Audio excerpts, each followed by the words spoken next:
Okay, so this is LM Studio. This is an amazing tool for running open source and local AI models. But perhaps one thing that I don't like about this program is the fact that it is designed to always run automatically when the computer is turned on. So this program will run in the background and it will consume some of your memory, which is not great, especially if your computer doesn't come with lots of memory.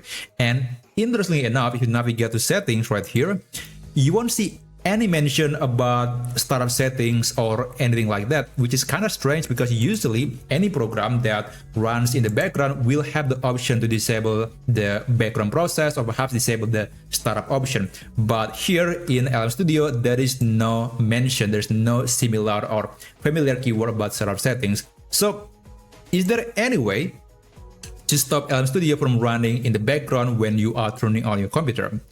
Well, actually, there is. So let me show you how you can disable the setting.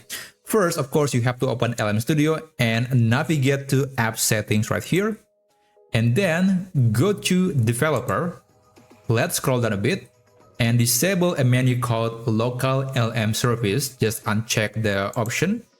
And that means this program is not going to open automatically in the startup. So I'm going to close this, and after that you can restart your computer to see if that method actually worked. In case it didn't, then you can use the nuclear option, which is by using Task Manager on Windows. You can right click on the taskbar and then click Task Manager and then navigate to the startup tab menu right here and then select the LM Studio program and then click disable. So that's another option in case the previous method doesn't work, but usually it will work and it will stop LM Studio from running in the background. So yeah, that's basically how you can do it. Thanks so much for watching and I'll see you on my next video. I wish you a great day ahead.